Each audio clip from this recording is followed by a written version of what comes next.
जय छठी मैया।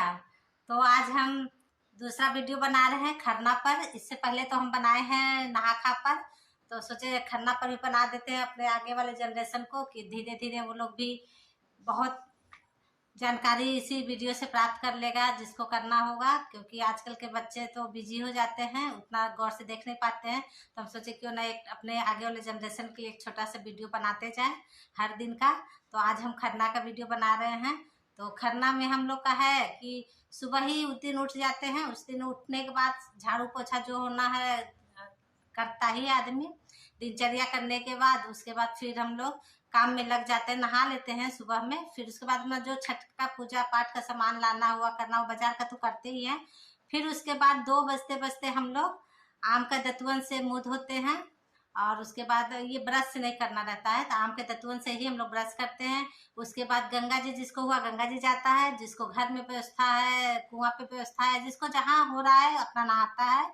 और उसके बाद अगर गंगा जी, हम तो गंगा जी ही ज्यादातर चले जाते हैं। फिर वहां से अपना पानी लेके आते हैं, नहा खा के दिन भी पानी ले आते हैं, उस दिन भी पानी लाते हैं। आदमी कहता है, हम लोग जाते हैं नहाने तो लोटा लेके ही जाते हैं, पीतल का। और कहा जाता है कि गंगा जी से खाली हाथ नहीं आना चाहिए, लोटा जल भर के लाना चाहिए। ये भी एक जानकारी दे रहे हैं।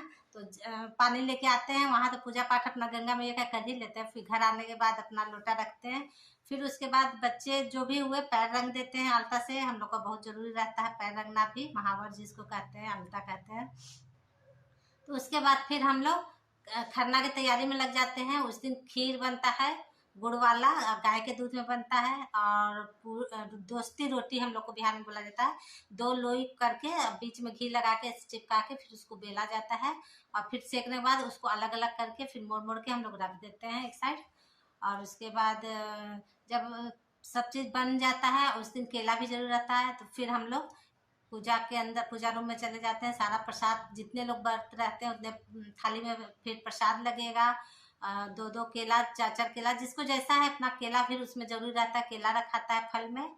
और उसके बाद विष्णु भगवान के लिए अलग प्लेट में निकलेगा, गाय माता के लिए अलग निकलेगा। सब व्यवस्था करने के बाद फिर विष्णु जी का फोटो हम लोग कपड़ा बिछा के वहां रखते हैं। फूल माला अर्पण करते हैं, होमात करते हैं। जितने परवैतिन रहेंगे सब लोग अपना एक एक दिया जलाएगा, पूजा करेगा। और उसके बाद हुमात करने के बाद फिर भोग लगता नहीं, भोग तो पहले ही लग जाता है। उसके बाद गाय माता तो निकला ही रहता है।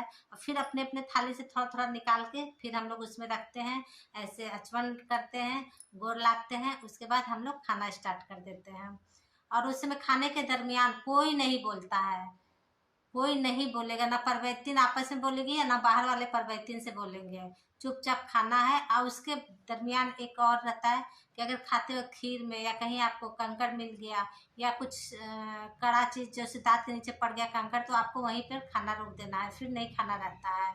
इसीलिए हम लोग बनाने से पहले चावल को बहुत ही अच्छे से 4 बार 5 बार बीनते हैं कि कुछ कंकड़ उकड़ ना रह जाए, गलती से धान ना रह जाए। इसलिए इस तरह से करते हैं। फिर उसके बाद जब हम लोग खा पी लेते हैं तो गोर ला के उठते हैं। और उसके बाद फिर कुल्ला करेंगे, हाथ पैर धोएंगे। उसके बाद फिर वो लोटा में पानी लेंगे, फिर चंद्रमा को जाते हैं जल देते हैं। और उसके बाद फिर चंद्रमा जब तक रहेगा तभी तक हम पानी पी सकते हैं।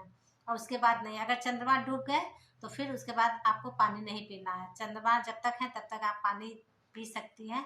लेकिन ठंडा के दिन रहता है, चंद्रमा हार्डली 10 बजते बजते डूब ही जाते हैं।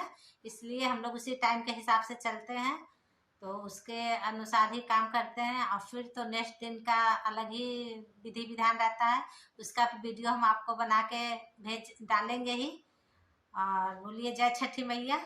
छठी मैया पूरी विश्व को कल्याण करे, शांति दे, हमारे दुनिया को, हमारे भारत को, सभी देशवासियों को जीवन में सुख शांति प्रदान करे। जय छठी मैया। सबका भला, उसके पीछे मेरा भला।